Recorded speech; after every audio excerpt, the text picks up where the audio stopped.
Olá, muito bom dia, muito obrigado mais uma vez pela sua companhia. Está começando mais uma edição do programa Agronegócio e eu desejo a você um dia muito abençoado hoje. E no programa de hoje nós vamos falar de exportação de frutos do mar do Japão, do mar pelo Japão. Você vai acompanhar uma conversa que tive com um especialista em agronegócio. Nós falamos sobre o potencial brasileiro do agro. Vou conversar com Pedro Salles, CEO da Agro Clube do Brasil. E nós vamos falar da atuação dessa empresa aqui no nosso país e da expansão dessa empresa no interior do Brasil. Vamos falar também do mercado do farelo de soja e também da relação entre o Brasil e a Arábia Saudita. O programa Agronegócio já está no ar.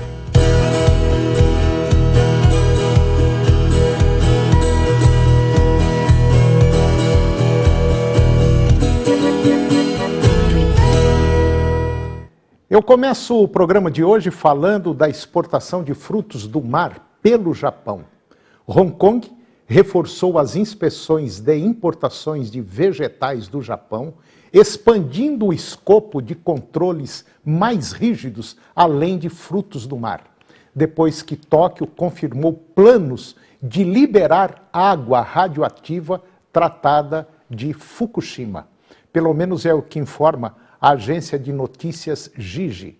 Hong Kong disse também que proibiria produtos de frutos do mar de um grande número de províncias japonesas se Tóquio prosseguisse com o plano de descargas no mar da usina nuclear destruída. A Jiji, agência de notícias chinesa, também informou que o desembaraço alfandegário na China de bebidas e lanches japoneses estava sendo adiado significativamente, levando preocupações entre os exportadores. Tóquio disse que começaria a liberar água de Fukushima em algum momento deste verão. A Agência Internacional de Energia Atômica apoiou o plano este mês. E agora você vai acompanhar uma conversa que eu tive com um especialista em agronegócio. Nós falamos sobre o potencial brasileiro do agro. Confira.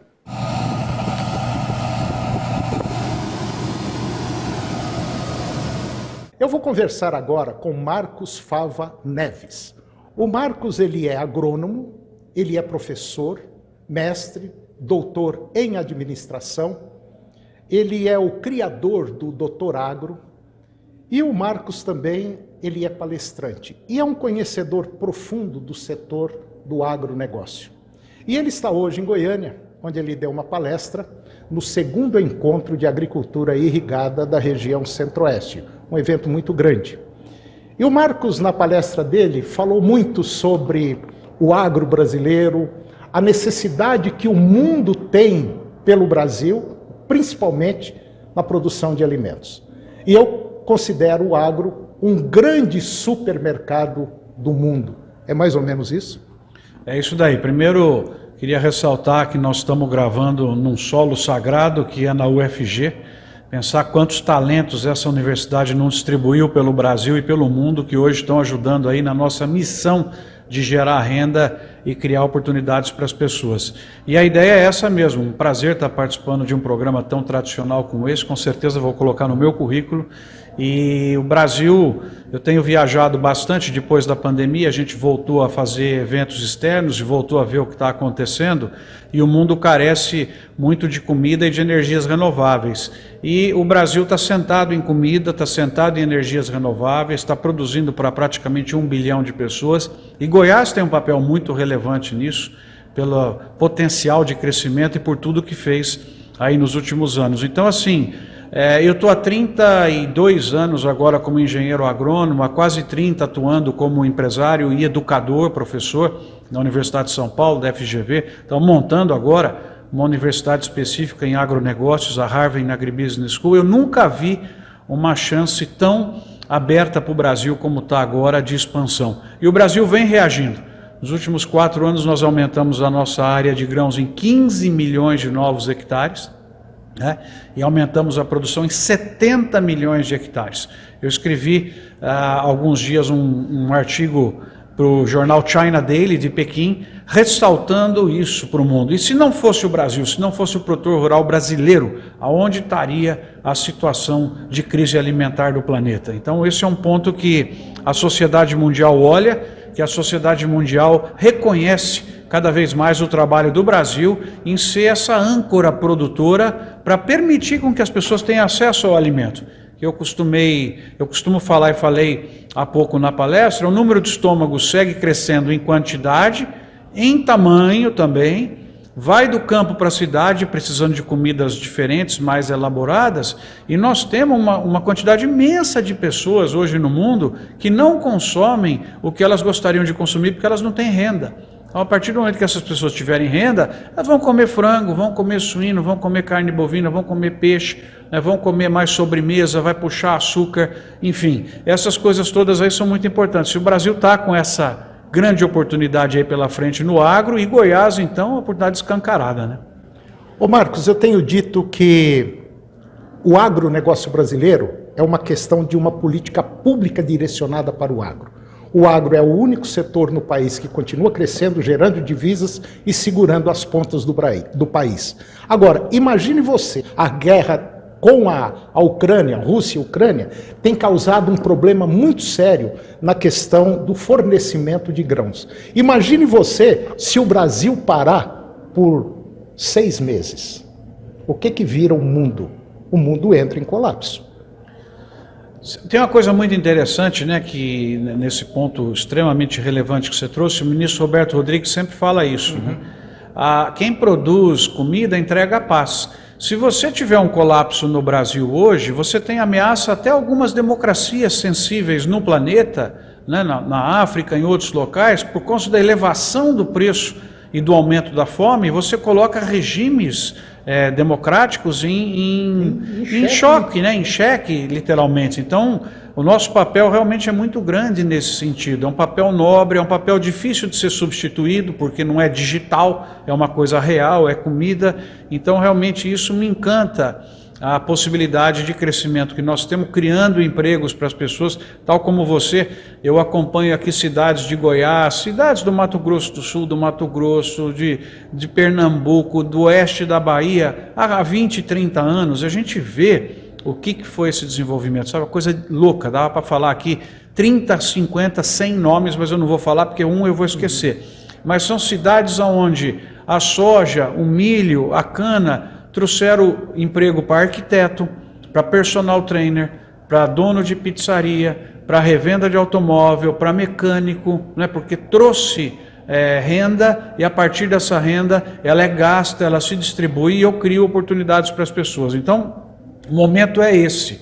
O momento é onde, como eu disse, mais de 30 anos de carreira, eu nunca vi o Brasil tão fortalecido nas viagens internacionais com a questão de que nós somos produtores de comida, com ampla chance de crescimento, com ampla chance de receber investimentos internacionais, não porque o Brasil fez, de certa maneira, a tarefa de casa, mas porque os outros pioraram bastante. Nós tivemos aí alguma melhoria no ambiente institucional, no ambiente de competitividade das empresas, mas como outros lugares pioraram bastante, o Brasil hoje recebe um fluxo de investimentos que está, inclusive, valorizando aí a nossa moeda, e tende a receber cada vez mais a partir do momento em que nós sairmos dessa dicotomia em que foi colocada a sociedade brasileira, que eu espero que a última eleição tenha sido realmente a última de uma sociedade completamente dividida e polarizada, para uma sociedade de mais aceitação, para uma sociedade onde quem brigue são as ideias e não as pessoas, e que a gente possa realmente ter uma obsessão, ter um foco naquilo que é o mais relevante. Nós precisamos criar oportunidade para as pessoas. Quem cria oportunidade para as pessoas não é o Estado, é o empresário. Então eu, como Estado, eu tenho que criar um poupa-tempo para o empresário poder investir mais e com isso gerar emprego. Eu tenho que modificar alguns problemas que nós temos na legislação para transformar o Brasil em mais competitivo, que é uma ideia aqui para colocar pela primeira vez aqui no teu programa, onde nós vamos em regiões muito de fronteira, você não consegue empregar as pessoas porque elas estão nos programas assistencialistas do governo. Então, a primeira coisa que eu faria, tira a pessoa pode receber o programa assistencial do governo mesmo com carteira assinada. Talvez até tenha um prêmio se ele tiver carteira assinada. Nós vamos ter um choque de pessoas entrando no mercado de trabalho e ajudando hoje a resolver coisas que você não acha. Gente para colher, gente para ajudar nas atividades agrícolas, agroindustriais, na distribuição, na logística. Então você tem assim, é o que você falou, o nosso governo, independentemente da ideologia que tiver, e é importante que você tenha a alternância, ele tem que saber preservar a geração de caixa. Quem gera o caixa é o agro. Então o agro tem que ter os principais projetos, porque é onde nós temos abertura para entrar mais no mundo, né? O Brasil hoje exporta para mais de 150 países. Olha só, em 2020, a gente vendeu para o mundo 100 bilhões de dólares. 100 bilhões de dólares, põe aí, quase 550 bilhões de reais. Em 2021, nós fomos para 120 bilhões de dólares de produtos do agro. O ano passado, 170, praticamente 160, 170 bilhões de dólares. Esse ano já passou. O primeiro semestre terminou, ele foi maior do que o primeiro semestre do ano passado, mesmo com os preços dos produtos estando um pouco menores em dólar. Ou seja, nós exportamos em quantidade bem mais. Você está gerando oportunidade para as pessoas, né? Bom, de maneira geral, esquecendo a ideologia e falando em governos que já passaram pelo país, ainda deixam muito a desejar, né, Marcos? Eu acho que sim, porque mesmo agora você tem aí ideias interessantes que o governo está trazendo, que são oportunas, que o Brasil precisa, que são algumas reformas estruturantes. Nós estamos discutindo uma reforma tributária, mas veja só que interessante. Tudo bem, ela vai melhorar, eu entendo, ela tem diversos ajustes para ser feito, mas a reforma tributária, por exemplo, ela deveria ser depois de uma reforma administrativa, de uma reforma política, de uma reforma do judiciário. Porque primeiro você precisa saber de quanto dinheiro você vai precisar para fazer as suas atividades, para daí sair para arrecadar. Você não pode arrecadar antes de entender o que é que você vai precisar. Você nunca vai ter uma reforma correta. Nós precisamos, sabe? Isso eu sinto que o Estado resiste muito em se transformar em algo mais eficiente, em algo mais dirigido para atender as pessoas, para atender o povo. Então, eu acho assim, o Brasil precisava de um choque em direção ao empreendedor, um choque em direção ao setor privado. Todo ente público precisaria pensar o seguinte: o que eu preciso fazer para que a pessoa invista, para que ele venha, como que eu facilito a vida dele? E hoje você observa em muitas instâncias do Estado, estou falando do Estado, falando municipal, federal, estadual, que jogam ao contrário, porque quer criar dificuldade para o empreendedor empreender. E aí com isso, mais uma vez eu falo, né, sem venda, não tem renda e não tem merenda. Essa que é a ideia. Então precisaria de um mindset a favor do empreendedorismo do empresário no Brasil. Tá certo. Quer dizer, inventa o carro, inventa o motor, mas esquece do combustível. Marcos, muito obrigado. É um prazer falar aqui contigo.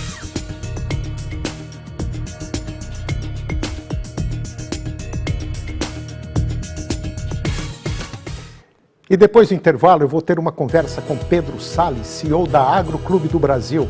Nós vamos falar da atuação dessa empresa aqui no nosso país e da sua expansão. E vamos falar também do mercado do farelo de soja e também da relação entre nosso país e a Arábia Saudita. Nós voltamos já, um minuto só.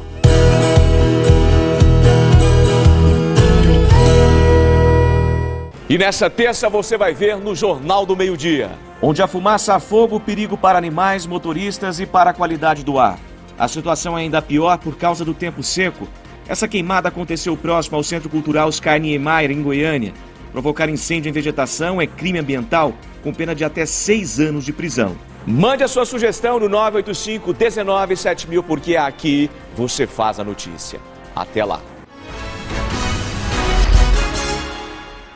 Quer instalar ou trabalhar no setor de energia solar? Participe do Fórum GD, nos dias 9 e 10 de agosto, no Centro de Convenções Goiânia. Acesse agora forumgdcentroeste.com.br e faça parte desta história. Promoção na Xerife Top Marcas Aparecida Shopping, agora na Cidade Livre. Kit 4 camisetas só R$ 99,00. Kit 2 bermudas apenas R$ 89,00. Xerife Top Marcas Aparecida Shopping, agora na Cidade Livre. Canal TV Agro. Apoio Planalto Máquinas Agrícolas Revendedor Valtra. Goiânia, Jussara, Itumbiara e Porangatu. Estância Bahia Leilões. Estância Bahia a serviço da pecuária brasileira. Europoços Artesianos. Poços com até 800 metros de profundidade. Nutroeste Nutrição Animal. Tecnologia de resultados a serviço do pecuarista. Volumoso X-Gold Pasto. Pastagens com raízes profundas. Canal TV Agro, o canal do agronegócio.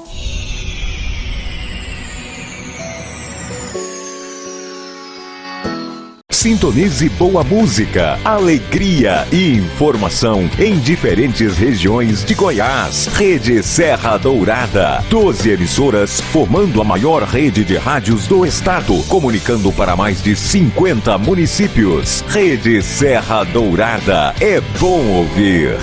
Agronegócio. Oferecimento Moinho Fino. A delícia que é o nosso café de todos os dias. Puríssimo. Senar Goiás, a maior escola da terra.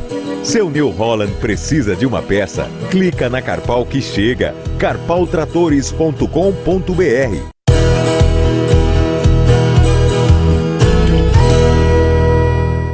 Nós estamos de volta e agora vamos falar do mercado do Brasil com a Arábia Saudita.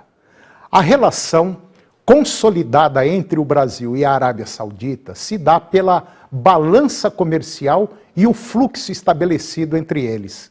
A exportação de commodities e a importação de produtos relacionados ao petróleo. Hoje o Brasil é o principal fornecedor de produtos do agronegócio para a Arábia Saudita. E segundo informações do Ministério da Agricultura, em 2001 o Brasil teve participação muito grande de 8% dos produtos agropecuários importados pelo mercado saudita, seguido pela Índia e também pelos Estados Unidos com 7%, já os Emirados Árabes Unidos com 6% e a Argentina 5%. Em 2022, as importações vindas da Arábia Saudita para o Brasil atingiram recorde, registrando o valor de 5,3 bilhões de dólares. A alta mundial nos preços do petróleo e também de outros produtos devido aos efeitos da pandemia de Covid-19 e também da guerra da Ucrânia são alguns dos motivos que levaram a este recorde. Além disso, houve aproximação entre os governos, reforçando ainda mais essa relação bilateral. E agora vamos falar do mercado de farelo de soja aqui do Brasil. O nosso país deverá embarcar mais farelo de soja em 2022-2023, devendo alcançar o recorde de 21,5 milhões de toneladas, num ano comercial que começou em outubro de 2022 e vai até setembro deste ano. Este aumento se dá em função da menor participação da Argentina nesse mercado, pois a forte seca no país vizinho reduziu em muito a produção local da oleaginosa nas últimas safras. O processamento de soja lá na Argentina está estimado em apenas 30 milhões de toneladas, que é o menor dos últimos 18 anos. Enfim, contrariando as expectativas mais otimistas indicadas anteriormente, analistas privados brasileiros estimam uma safra nacional de soja menor em 2023-2024. Um dos números avançados é de 155,8 milhões de toneladas, já que a área semeada, segundo fontes, aumentaria apenas 0,4% em relação ao ano anterior. Seria o menor aumento desde a safra 2006-2007. A desaceleração na expansão vem pela dificuldade na projeção de rentabilidade para o próximo ciclo e pelo sentimento generalizado da contenção de riscos. E agora eu vou conversar com Pedro Salles. O Pedro Salles é o CEO da Agroclube do Brasil. E nós vamos falar da atuação dessa empresa aqui no nosso país e também do crescimento dela no interior. Pedro Salles, muito bom dia, muito obrigado pela sua presença aqui no nosso programa. É um prazer tê-lo para falar sobre crescimento, principalmente das empresas aqui no Brasil. Tá tudo bem, Pedro? Bom dia. Bom dia, Toninho. Prazer em falar com você. Pedro, dá sim uma visão geral do que é a Agroclube. A Agroclube é uma empresa americana de tecnologia que ela usa a tecnologia para identificar e executar negócios na originação e logística de grãos. Ela é uma empresa que foi fundada há 5 anos atrás na Europa, como o primeiro mercado de atuação, e o Brasil e os Estados Unidos na originação são o segundo e terceiro mercados aí que estão sendo iniciados. Aí o Brasil, a gente tem operação desde o ano passado, acelerando os volumes durante esse ano, e nos Estados Unidos a gente tem aí iniciado as operações esse ano. Então a companhia ela usa a tecnologia para ligar as pontas entre produtor e consumidores, exportadores, e fazer toda a logística e financiamento dessas operações. Bom, trocando em miúdos, a Agroclube, ela faz o meio de campo entre quem tem o grão e quem quer comprar o grão. Perfeito. Mas ela faz também toda a operação como uma trading, como todas as outras tradings aí do mercado. Então, ela provém a liquidez para o mercado, né? Então, assim, tem o mercado brasileiro é um mercado tradicional com problemas logísticos, né? Grandes safras. Então, tem vários problemas aí que ocorrem durante o ano, onde o produtor e o consumidor ou exportador não tem o produto disponível para comercialização ou disponibilidade de comercialização, e a Agroclube ajuda esses atores do mercado aí a conseguirem liquidez, logística e transparência de preço. Bom, Pedro, é muito interessante esse trabalho que vocês vêm fazendo, que a Agroclube vem fazendo, principalmente sabendo que o Brasil hoje é basicamente o maior produtor de soja do mundo, e nós estamos aí entrando com milho fortemente também, e esse ano nós estamos aí num ano atípico. Quer dizer, nós estamos produzindo e não tem armazém para guardar a safra brasileira, e isso é um problemão. Quer dizer, aí a Agroclube poderia entrar, né, nesse meio aí. Perfeito. É justamente essa que é o nosso papel, né, no mercado. A gente está, como você disse, o Brasil esse ano ele vai ser o maior exportador de soja, como tradicionalmente mas também o maior exportador de milho e de farelo de soja. Então, a gente vem com um crescimento no Brasil, né, de mais de 5% ao ano aí na área de grãos, todo ano. Então, esse volume ele vem crescendo constantemente, tende a continuar crescendo. E a logística nem sempre cresce no mesmo ritmo, né? Ferrovias, hidrovias, armazéns, rodovias. Então, o que acontece muito frequentemente é que aquele corredor de fluxo de grãos normal, que um produtor compra, que um consumidor compra, não tem capacidade naquele momento do ano para lidar com aquele fluxo. Então, a gente ajuda também a enviar os grãos, transportar, dar liquidez para esse produto em outros corredores ou em outros locais, né, ligar origens e destinos não tão óbvias como corredores tradicionais aí de exportação e de consumo. Ô Pedro, vamos dar um exemplo prático, uma coisa bem prática entre quem tem o grão e vocês, por exemplo. Suponhamos que eu tenha aí aproximadamente 50 mil, 100 mil sacas de soja, um exemplo, tá? Ou uma cooperativa ou uma associação de produtores. Eu entro em contato com vocês, www.agro.clube. Entro lá, vejo que vocês têm condição de nos ajudar. Como é que funciona esse meio de campo? Como é que funciona essa transação? Bacana. O contato pode ser feito pelo site, como você falou. A gente também tem um aplicativo, a gente tem aí todo o nosso departamento comercial, que está em São Paulo hoje, mas nós estamos abrindo vários escritórios no interior do Brasil. Então a gente trabalha via os canais tradicionais também, telefone, WhatsApp, a gente fala com corretores, com cerealistas. Então a gente trabalha em todos os canais, né? A gente não tem um canal único aí de acesso ao produtor. Então qualquer um desses canais o produtor vai deixar essa oferta de soja com a gente vai dar uma ideia de preço para ele naquele dia, e a gente vai trabalhar esse produto com todos os clientes nossos, que são grandes tradings tradicionais, né, exportadoras aí, que detêm ativos no Brasil, portos, plantas de esmagamento, produtores de ração, grandes produtores aí de frango, de porco, confinamentos, e além de fábricas de esmagamento aí, fábricas de esmagamento de soja, fábricas de etanol, de milho.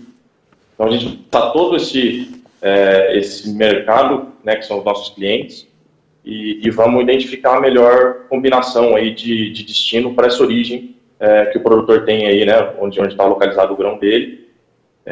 Tudo isso é feito dentro de uma plataforma digital interna nossa, né, que tem um algoritmo que cruza todas as ofertas, essa que você mencionou e todas as outras que a gente tem durante o dia, com todos os bids dos nossos compradores, identifica lá qual é o melhor preço para aquele ponto específico. Entendi. Então isso é feito de uma forma muito rápida e muito eficiente, aí, usando aí o algoritmo de inteligência artificial. Bom, você que está nos acompanhando, está aí uma baita de uma oportunidade para quem quer fazer um negócio, já um negócio basicamente uma linha direta, basicamente sem intermediário. Quer dizer, o pessoal da Agroclube tem todos, vamos dizer, tem uma gama muito grande de compradores e, de maneira geral, o produtor às vezes fica na mão de um ou dois só. Então está aí uma baita de uma oportunidade que você, produtor que tem soja, milho, enfim, que trabalha com grãos, entre em contato com o pessoal da Agroclube, que é o www.agro.clube. Esse é o site. Você entra em contato e começa a conversar e ver se tenta entrar num acordo e achar um bom comprador para o seu grão. Pedro Salles, é mais ou menos isso, né, Pedro? Exatamente. Tá isso aí, Antônio. Tá. Eu conversei com Pedro Salles, ele é o CEO da Agroclube do Brasil, uma empresa americana especializada em logística de grãos. Uma empresa que está aqui no Brasil e está se expandindo para o interior, justamente para ajudar você a fazer negócios. Pedro, muito obrigado, mas muito obrigado mesmo. Gostei dessa ideia, dessa empresa, dessa forma de trabalhar, que eu acho que é mais uma ferramenta que a gente oferece para o produtor. Um bom dia para você e nós colocamos o nosso programa para quando você quiser, precisar, a gente bater mais um papo aqui sobre esse mercado de logística, mercado de grãos. Muito obrigado, um grande abraço, prazer em conhecê-lo. Muito obrigado, Antônio. Bom dia para você. Obrigado. E o programa de hoje chegou ao fim. Eu termino o nosso programa com a seguinte frase: toda causa produz mais de um efeito. Um grande abraço, muito obrigado pela sua companhia, que Deus os abençoe e até o próximo programa. TV Serra Dourada SBT Goiânia. As notícias do esporte goiano e nacional do jeito que você gosta. Serra Dourada Esportes. Daqui a pouco, às 11h30. A seguir, Primeiro Impacto Continuação.